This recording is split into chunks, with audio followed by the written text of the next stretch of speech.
Kaunist keskhommikut kõigile raadiokuulajatele ja meie vaatajatele YouTube'is. Täna 22. aprill, Lenini sünnipäev, Jaak Madissoni sünnipäev, Mart Laari sünnipäev ja Lauri, sinu sünnipäev, palju õnne sünnipäevaks! Aitäh!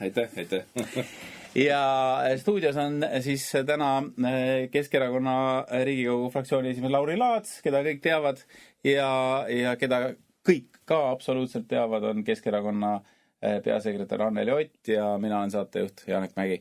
Alustame taas ja mis siin ikka rääkida? Eestist on kõik inimesed ära põgenenud, ukrainlased ka lahkuvad, lapsi ei sünni, pandi suur tabel eile Aktuaalses Kaameras seina peale, iive on umbes, ma ei tea, 6-7 tuhande inimese võrra miinuses, 15 000 surma, 9 000 sündi suurusjärgud. Mis toimub? No ma arvan, tegelikult me võime siin neid arve vaadata ühte ja teistpidi, et näeme, et hakatakse poliitiliselt otsima sellist põhjust, eks ju, et küll üks põlvkond ja teine põlvkond ja kes siin vahepeal on inimesi rohkem sisse tulnud ja kui nemad nüüd lahkuvad ja nii edasi. Aga väga, väga suur ohumärk on ikkagi see, et Eesti oma inimesed, kes on ära läinud, enam tagasi ei tule. Ja tegelikult see rändesaldo on negatiivne Eesti jaoks, on veel järgnevalt märk sellest, et tegelikult Eestis tehtud poliitilised otsused on need, mis on inimestelt võtnud igasuguse lootuse tulevikuks.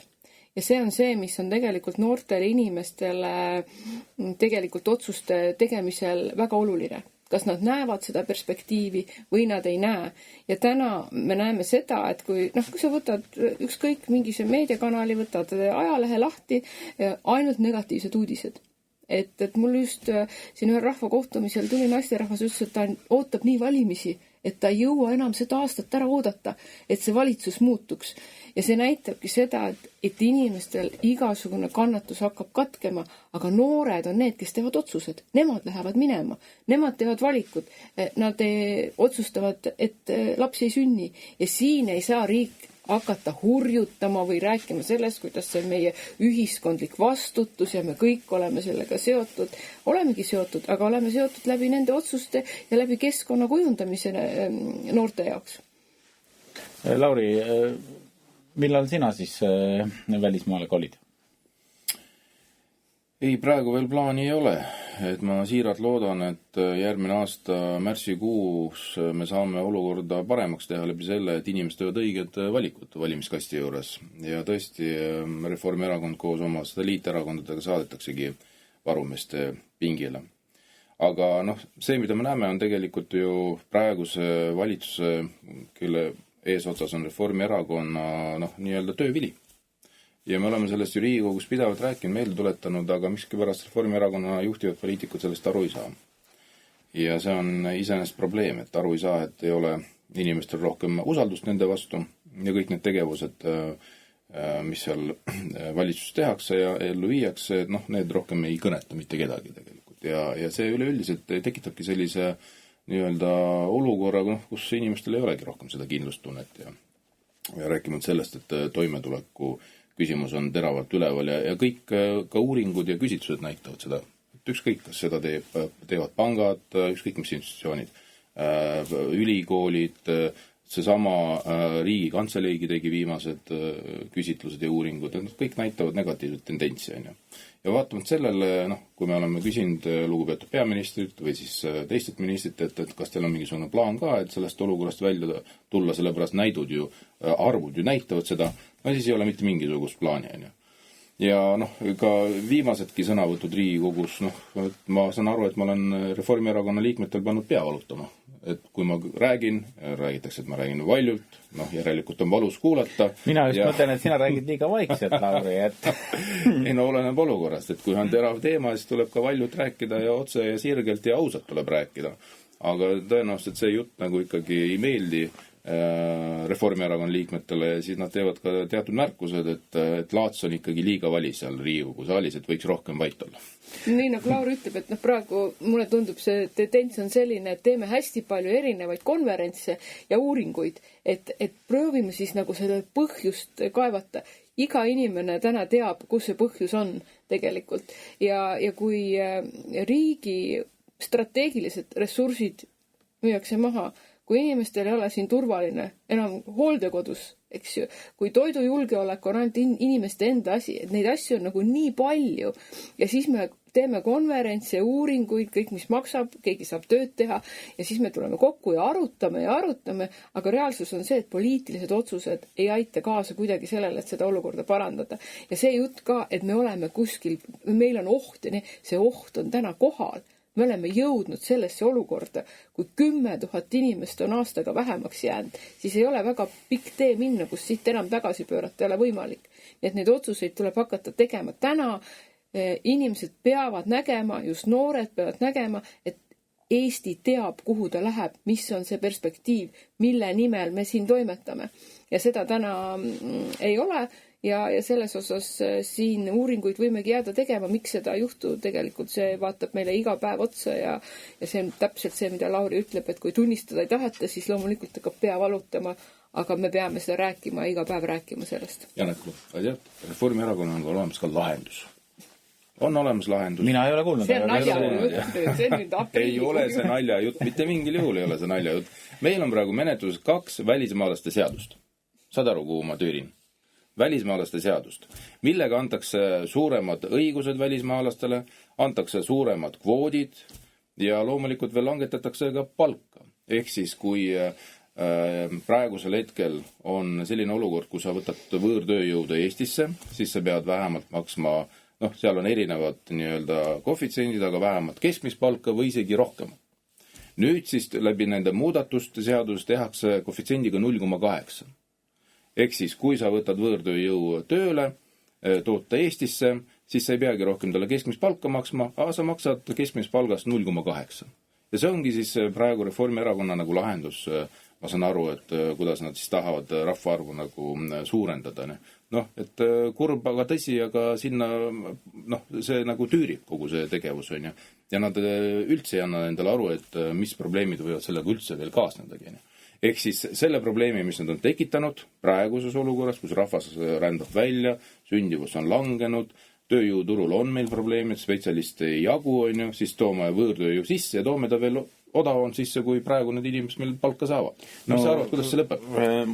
Ma ei tea, aga mina saan aru niimoodi, et ka ukrainlased lähevad Eestist ära, ka neile Eesti ei meeldi. Neid tuli siia ikkagi päris palju sõjapakku, et sa võid teha ükskõik millise vahva seaduse, aga kui midagi on riigis lahti, siis tuleb hakata kinni panema, nagu ütles Vladislav Korsjats. Ta mõtles kõike seda, see on üks tema vana följetoni mõte, aga mulle tundub, et midagi on ikkagi sellist, mida tuleks ikkagi vähemalt püüda muuta.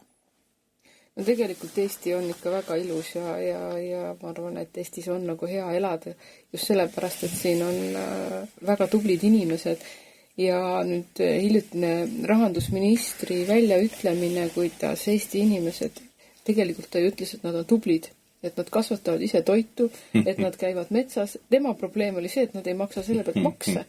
Aga nad tahavad sellega maksustada või? Et kui sa oma kartuli maha paned, oma peediga, oma porgandi, sinna registreerima hakkama. Ja käibemaksud, tulumaksud, kõik. Aprillikuu juhid, eks ju. Ei ole, see on tõsi. Siin ei ole enam mitte midagi naljakat, eks ju. Et ei, lihtsalt see, et maainimesed on vaesed ja siis palun mõtleme selle üle, et täna, miks maal üldse hakkama saadakse? Mida näitab ka statistika, et täna maainimene müüb oma vara, ta müüb metsa ja sellepärast ta saab täna maal hakkama, eks ju. Ja nüüd on küsimus, et kus see piir läheb? Et kaua on veel võimalik niimoodi maal elada, eks? Aga samal ajal tuleb maaeluminister ja ütleb, et meie toidu tagavara, et riik tagab 10%, aga ülejäänud, meil on kõik väga hästi, sest ülejäänud on inimestel endal. Need varud. Saavad metsast. Need ongi need inimesed, kes tegelikult seal maal elavad. Need ongi need vaesed, kes ülejäänud 90% riigi toiduvara tagavad. Ma sain siit praegu Jürgen Ligile väga-väga head ideed, et ma olen täiesti kindel, et juba järgmine nädal tuleb eelnõu, et tulumaksustada mustikate korjamine, pohlade korjamine ja mitte ainult siis käibemaksu nad ei pea hakkama riigile maksma, vaid ka tulumaksu, sotsiaalmaksu, kõike makse. Sest ma ei tea, kas te mäletate, aga oli üks seadus Eestis, mille sisu oli see, et kui mina sulle näiteks tulen sinna Võrumaale, teen seal natuke tööd, siis sa pead registreerima ära ja selle pealt maksud maksma. Ja Eestis täitis seda seadust vist 10 inimest, kui ma õigesti mäletan. Ja noh, aga siin oleks võimalik veel toota terve hunnik seadusi, mida küll keegi ei täida, aga nad on olemas. Janekule, ma arendan seda teemat edasi. Selle teemaga on ju just tulludki see nädal Riigikokku. Jürgen Ligi tuli uue seaduse muudatusega ja nüüd ta tahab maksustada nii sotsiaal- kui tulu maksuga neid isikuid, kes osutavad teenust. Ja see käib sellisel viisil. Sina tõid näite, et kui sa füüsilise isikuna tellid teiselt füüsilisest isikult teenust ja sa peaks ära maksma tulumaksu või siis teenuse osutaja peaks ära maksma tulumaksu, siis praeguse seaduse kohaselt sina kui teenuse osutaja peaksid ära maksma ka sotsiaalmaksu. Ja sul on õigus. Seda on kasutanud ainult 10 isikut kogu selle aja jooksul. Ehk siis see seadus ei toimi. Nüüd tuleb sirge seljaga minister Riigikogu ette ja ütleb, nüüd ta teeb seaduses muudatuse. Ehk siis kui Janek tellib Anneli käest teenust, siis Anneli, kui saab raha, siis Anneli peab ära maksma selle pealt sotsiaalmaksu ja tulumaksu.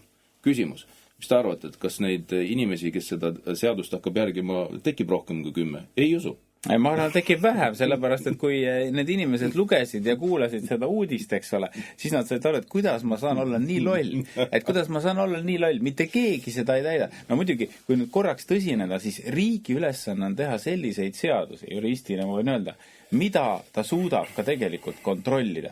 Kui ta ei suuda seaduse täitmist kontrollida, siis selliseid seaduseid tegelikult ei ole ju vaja. Ja noh, kui me mõtleme turud näiteks, siis ma olen 100% kindel, et 99% nendest ei maksa, vähemalt kõiki makse kindlasti. Jah, ja see on nagu loomulik osa, et sellega tuleb arvestada lihtsalt. Aga tead, vaata sama Jürgen Ligi väljaütlemine, kus ta selgelt Riigikogu saalis ütles, inimene ongi vaene inimene. See on tema sõnad, tsiteerin. See inimene käib põllul, see inimene käib metsas endale toitu saamas. Ja ta ei maksa selle pealt käibemaksu. See oleks nagu etteheide nendele inimestele. Ehk siis ta konstateerib fakti, et maainimene on vaene inimene ja ta ei maksa makse ja lõpuks, et nii-öelda ellu jääda, ta käibki põllul ja siis metsas endale toitu hankimas. Ja see on tema etteheide. Mitte see, et ta tahab seda parandada, seda olukorda. Mitte see, et me peame ellu viima regionaalpoliitika, mis tegelikult nagu mõjutab positiivselt inimesi, vaid see oli puhas tema etteheide, väga negatiivne etteheide nendel inimestel. Nii, aga Lauri, Anneli, öelge nüüd, et mida siis tuleks tegelikult selleks teha, et Eestis toidujulgeolek oleks tagatud. Kas me läheme siis tõesti, me nüüd lähemegi kõik põllule, paneme maha kartulid, lähme kasvuhoonesse, paneme sinna tomatid, seda me kõike teeme. Riigile me nende pealt muidugi makse maksta ei kavatse. Me ei ole seda siiani teinud. Ei, see on tegelikult reaalsus. Keegi ju seda tegema reaalselt ei hakka. Aga kas see on tõesti nüüd see tee, et me oleme tagasi nõukogude ajas, poest me enam süüa ei osta, seda me siin oleme arutanud, et tegelikult toidu ostmine poest on languses olnud 5% vist siin viimasel ajal. Kas see on see tee? No tegelikult, kui me vaatame nüüd viimati toimunud ka põllumeeste väljaastumist, eks ju, siis mis praegu kõige olulisem on see, et sektori sisse anda selge sõnum, kuidas järgmine eelarveperiood, mis hakkab siis 2028 Euroopa Liidu eelarveperiood, et kuidas siis tegelikult neid Euroopa Liidu toetusi jagatakse. Olukord on ju selline, kus tegelikult Eesti põllumees saab ikka veel alla keskmist toetusi võrreldes siis konkurentidega, naaberriikidega. Ja mida täna Euroopa Liit on teinud seda, et jah, tunnistatakse, eks ju, et Eesti põllumees saab vähem toetusi, aga selle vahe kompenseerimiseks siis on eraldi arvestatud, et eraldatakse Eestile, ma ei ole päris täpne, aga see on kuskil 540 miljonit eurot selleks, et seda sektorit toetada. Mis on seal aga, on see, et selle rahal ei ole juures silti, et see peab minema kindlasti sinna. Öeldud, et see on põllumajandussektori nii-öelda leevendamiseks või toetuste vahe leevendamiseks, aga kuidas täpselt jagada ja mis nüüd juhtumas on juhtumas see, et põllumeestel on tõsine kahtlus, et valitsus juba sellel aastal teeb oma ettepanekud, et seda raha võib väga loominguliselt kasutada. Mis tähendab seda, et põllumehed võivad sellest rahast tegelikult ilma jääda. See oht on täna nii-öelda põllumajandussektori pea kohal täiesti olemas. Selgeid sõnumeid ei tule ja kui selgeid sõnumeid ei tule, siis see laieneb tervesse ühiskonda, sest me tegelikult ei tea, mis meid ees ootab.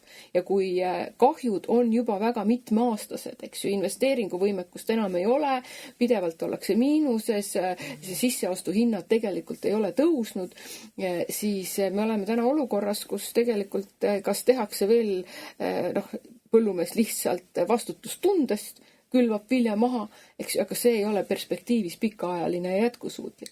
Nii et ma arvan, et see on nagu täna põhisõnum, et poliitikutel tuleb välja öelda, kuidas sektorit edasi arendatakse, kuidas seda toetatakse, kuidas seda toetuste vahet leevendatakse. Ja kui seda ei tehta, siis me olemegi täpselt seal, kus põllumajandusminister ütles, et igaüks enda eest, igaüks oma vao peal ja küll see vaene inimene siis selle 90% ära toidab, kui vaja on. No mina lähen igal juhul siin varsti kartuleid maha panema ja ma saan sellega hakkama. Sul tomatid on juba maha? Mul ämm on kõik valmis pannud ja mul on väga tubli ämm. Sul on kass, mul on ämm, tead, igal ühel on oma. Tead, aga vaata, mul on ju kasvuhoone, ja emaga me istutasime ka tomatitaimed juba kasvuhoones umbes 2 nädalat tagasi, eks tegelikult ilm juba lubas, aga me saime ainult 6 taime. Ja praegu ongi mingisugune ikaldus, et ei olegi istikuid saada, et ju siis kas istutati, ettevalmistus tehti liiga hilja, et tegelikult ilm juba lubab, aga ma ei saa taimi kätte. Lauri, sa sul taimi ei ole mul anda? Ei ole, mul ämm pani maha juba, mina ei tea, ma arvan, et 3. veebruaril ma pakun, ega ma nüüd täpselt ei tea, aga umbes siis kuskil seal see asi pihta hakkab. Ja mina soovitan järgmine aasta pane omal suurde tuppa kõik terve akna peale tomate taimi täis. Ja sul ei ole probleemi. Ma arvan, et te siin lõõbite, aga tegelikult ei, see on tõsine me oleme tegelikult väga tõsise teema ees. Me oleme selles suunas minemas ja mis seda näitab, ma võin näiteks Tartu näited tuua, kus linna sellised kogukonnaaiad järjest rohkem tuleb populaarsust juurde. Aiandus, Anneli, ongi vähemalt Euroopas kõige populaarsem hobi. See on number 1. Nii et ma mõtlen, et see on tegelikult tore ka. Vaata, oled nõus ju? Ei, absoluutselt. Hoiab närvid korras. Kui järgmine aasta peaks juhtuma nii, et praegune valitsus või vähemalt üks valitseliige peaks jätkama, siis kindlasti ma tulen sinu sooviga kaasa ja ma istutan endale need nii-öelda panen need seemned mulda ja istutan need, või tähendab, valmistan need istikud ette. Et ma arvan, et see soovitus on meil kõigile. Ämma käest on sulle täpse memo, nii et selles mõttes ta on tubli. Kuna me esimene punkt oli sündivus, siis Lauri selliseid nalju ei tohi teha, sest see, et keegi jätkab sellest valitsusest on liiga...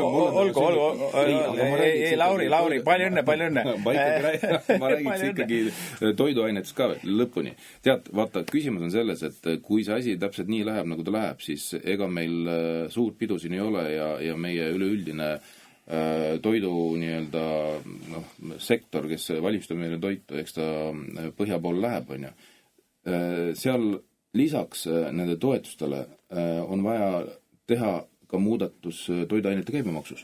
Ehk siis seda tuleb langetada ja see on selge meie seisukoht. Jagada 2 vähemalt. Kui me langetame toiduainete käibemaksu, see tähendab seda, et tuleb ka käibe kasv. Eks inimesed hakkavad rohkem tarbima ja loomulikult, kui inimesed rohkem tarbija, see annab positiivse impulsiga kogu sellele tööstusele.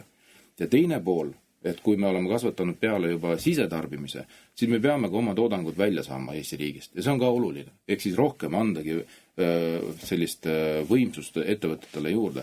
Ja selleks on juba nii-öelda välissuhted, diplomaatia ja sellega tuleb paralleelselt tegeleda. Nii, aga nüüd lähme järgmise teema juurde. Me oleme saanud hakkama sündivusega, me oleme saanud hakkama toidujulgeolekuga ja nüüd jätkame mõnes mõttes samas vaimus. Anneli, kas sa tead, kes Omniva ära ostab? No mul on omad kõhklused ja kahtlused, et see üks päris tuntud Eesti ettevõtja ikka on. et tal on sellise värviga teisigi brände, aga ma ei hakka neid siin võib-olla välja ütlema. Aga kas see on mõistlik, et Eesti riigil ei ole enam ühtegi sellist strateegilist teenust? Jah, et ettevõtja vaates see kindlasti on, et ettevõtja ju peab enda äri arendama ja seal ei ole midagi ette heita, eks ju. Aga ütleme nüüd riigi ja kodanike, Eesti inimeste vaatest, ma arvan sellised sammud, et järjest müüakse maha strateegilisi teenuseid selle klausliga, et ei ole tulus, ei ole tegelikult riigimehelik. Täna on olukord selline, kus tegelikult postiteenus, hästi palju on pakisaatmist ja nii edasi, on ju. Väga paljud teenused lõigatakse ära piirkondadest ja inimestelt, kus tegelikult täna ikkagi meil ei ole veel väga hea internetiühendus, neid kohti on väga palju. See ei ole see, et iga hoovi peal on internet. Ja teiseks on see, et eeldatakse, et kõik põlvkonnad, ka vanemad põlvkonnad, et kõik on nii digipädevad, et kõik saavad internetis hakkama. Ei saa. See näitab, et sellist arrogantsust täiesti ühe sektori kohta, kus öeldakse, et täiesti teie oma asi, lahendage ise ära. See ei ole kasumlik, me ei hakka teile teenust pakkuma, sellepärast, et see on liiga kallis, tarbijaid on vähe ja ainuke vaade on see, et kuidas teenida kasumit. See on eraettevõtluse puhul täiesti loogiline, aga riigi teenuse puhul loomulikult seal on nii-öelda neid teenuseid, mis kindlasti on tulusad, aga peavad olema tagatud ka need elementaarsed teenused inimestele, kes ei saa minna kaasa siis võib-olla kõikide lahendustega, mis võimaldavad teenuse hinda kärpida ja saad panna need internetti. Nii et see digipädevuse teema ja see eeldus, et kõik inimesed peavad seda oskama, on kindlasti teema, mis väga paljusid riivab. Ja inimesed ütlevad, et miks te meid lõikate ühiskonnast välja. Et kas me ei olegi enam täisväärtuslikud ühiskonnaliikmed, kui mul ei ole arvutit, kui mul ei ole e-maili ja neid inimesi on. See võib-olla tundub uskumatu, aga tegelikult see nii on. Ja siinkohal ma arvan, et see Omniva ost või müük riigi poolt on väga märgiline ja näitab taaskord seda, et tegelikult hoolimine Eesti inimestest ei ole oluline, vaid oluline on ainult numbrid, oluline on ainult kasum, oluline on ainult raha ja tegelikult ei nähta absoluutselt nende otsuste taha ja nende mõjusse laiemalt. Lauri? Tead, eks neid ju näited ajaloost on ju veelgi, on ju, et Eesti Raudtee müüdi maha. Keskerakond tõstis tagasi. 5 aastaga 1,5 miljardit krooni oli siis vist küll. Läks juurde. Tallinna Vesi kunagi müüdi maha. Keskerakond olles siis Tallinnas võimul ostis jälle tagasi. Tõenäoliselt, kui Omniva müüaks sellisel viisil maha, küll siis tulevad järgmised jõud, kes näevad, et need olid valed otsused ja ostetakse tagasi. Aga küsimus on selles, mis hinnaga. Ja ühiskond maksab ju selle kõik kinni. Et selliseid vigu ei tohi ju teha. Et me oleme liiga väike riik, liiga väike ühiskond, et selliseid vigu endal lubada.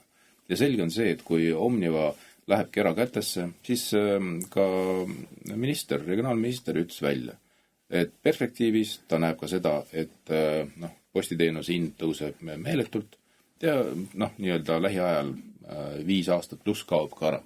See on ju tema sõnad, tema intervjuust, on ju. Ja ta näeb juba tegelikult seda ette, on ju.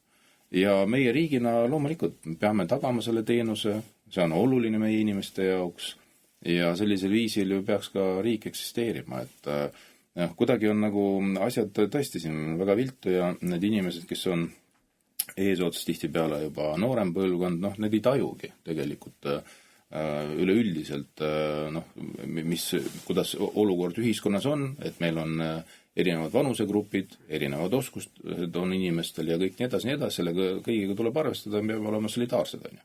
Et ja sellisel viisil me peaksime nagu toimetama, aga siin on asjad ikkagi käest ära. Ja vaata, kui me räägime ressursist, on ju, üleüldiselt, energeetikas on ju ka hästi suured probleemid.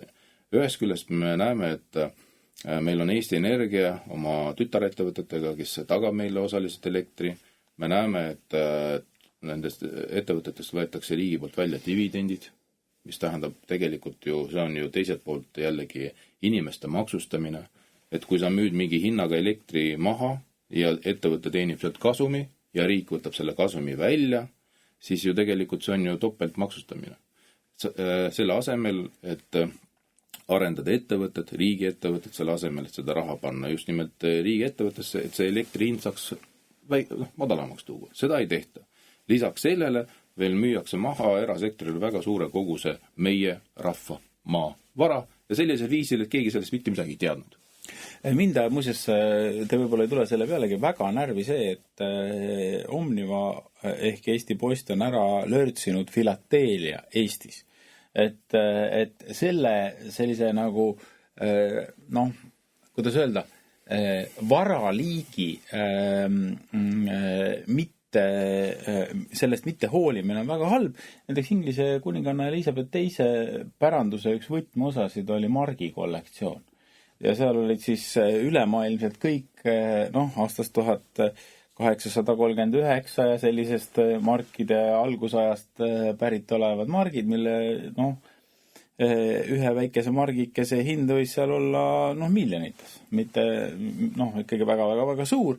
Aga kui see traditsioon Eestis kaob, siis inimestel on üldse häda, et neil ei ole hobisid, et hästi suur hulk inimestel on sellel, kellel ei ole sõpru, meestel, Eestis on 26% mehi, see on küll mõne aasta tagune andmed, kellel ei ole mitte ühtegi sõpra ja nüüd neil võetakse ära üks väga oluline hobi, sest Eestis filateliste on ikkagi olnud tegelikult päris palju. Ja see lõikab tegelikult inimesed välja ka väga sellisest olulisest, ongi sotsiaalsest võrgustikust, eks ju, et sul ei ole enam võimalus neid väärtusi nagu jagada laiemalt maailmaga, kus need... Absoluutselt, ja kui sa lähed näiteks Vatikani, kus te mõlemad, ma loodan, olete käinud, et siis seal on eraldi postkontor, kõik saadavad sealt alati kaarte ja mina saadan absoluutselt igalt poolt, eriti nendest riikidest, kuhu ma lähen esimest korda, kui ma lähen 5. korda, mõned on sellised ka, siis sealt ma võib-olla iga kord ei viitsi saata, palun vabandust, sõbrad, kes ei ole nüüd saanud viimasel ajal kaarte, aga kui ma lähen kuskil esimest korda, siis ma alati saadan. Isal oli selline harrastus ja mul ka. Aga tead, oluline on see, et kui sa kuskil isegi käid ja lausa 5. või 6. korda, siis oluline on see, et sa tuleks alati tagasi. Ja ma olen, nüüd me tuleme saate alguse juurde tagasi, aga võib-olla ongi meil Eesti ühiskonnas, kui me võtame need teemad, et meil ei ole nagu visiooni, et meil ei ole nagu arusaama, et see riik on midagi väga erilist ja ma ei räägi üksikisikust, vaid ma räägin riigist tervikuna, ühiskonnast tervikuna, sest igal ühel meil on oma pisikene unistus, et kellel on korter, kes tahab endale tomatitaimi ja kuskilt ei saa. Aga sellist suurt visiooni meil praegusel hetkel ikkagi napib, ma ütleks nii. Aga see ongi suur teema, on ju. Ja tegelikult eks valitsus peab ju seda visiooni ju seda järgima, välja töötama ja tekitama sellise nii-öelda üleüldise visiooni, mis kannustaks inimesi ja kannustaks järgima seda, aga meil tegeldaks praegu peenhäälestusega. Seal on nagu see, et selleks üheks võimaluseks on valimised, kus tegelikult erakonnad, need inimesed siis, kes tahavad Eestit juhtida, käivad välja mingid ideed, kuhu me peaksime liikuma. Ja valija teeb oma valiku vastavalt sellele. See on see visioon, kuhu me läheme. Probleem on täna selles, et viimastel aastatel Reformierakonna juhtimisel on see kõik tühistatud sellega, et see ei maksa mitte midagi. Valimistel on ühed sõnumid, aga tegelikult järgmise 4 aasta jooksul, siis kui valijate usaldus on juba täiesti kaotatud, me räägime, 200 puhul on siin juba alla protsendi, see ei ole üldse enam küsimus, aga ka Reformierakonna puhul 13% toetusest, aga tehakse otsuseid, mis tegelikult muudavad Eesti inimeste elu väga pikkadeks aastateks. Ja see on see koht, kus tegelikult inimesed ongi nõutud, sest et need sõnumid, mis valimiste ajal välja jätakse, need ei kehti tegelikult, mandaati ei ole, aga otsuseid tehakse. Nii et siin tuleb kindlasti kannapööre teha väga kiiresti ja esimene võimalus ongi järgmise aasta märtsis. Mina muidugi saadet kokkuvõttes ütlen teile, sõbrad, et ikkagi alati on süüdi opositsioon. Et ta ei ole pakkunud valitsusele õigeid ideid, mida valitsus saaks ellu viia ja siis karjub, märatseb, teeb kõiki halbu asju, toetab neid protestijaid, kes ei saa valitsuse poliitikast aru. Mina arvan, ikkagi valitsuse ainukene sõnum rahvale saab olla, et te olete vallandatud. Aga ma mõtlen siis istuva valitsuse. Aga täna olid stuudios Keskerakonna peasekretär Anneli Ott, Keskerakonna Riigikogu fraktsiooni esimees Lauri Laats, kellel on täna sünnipäev. Lauri, veel kord palju õnne ja Jaagule ka, sest Jaak on meil siin saates korduvalt käinud. Ma loodan, et sa vaatad meid, me lehvitame sulle sinna Brüsselisse või mis iganes kohas sa parasjagu oled ja loomulikult kohtume Keskhomikus jälle nädala pärast. Mina olin saatejuht Janek Mägi.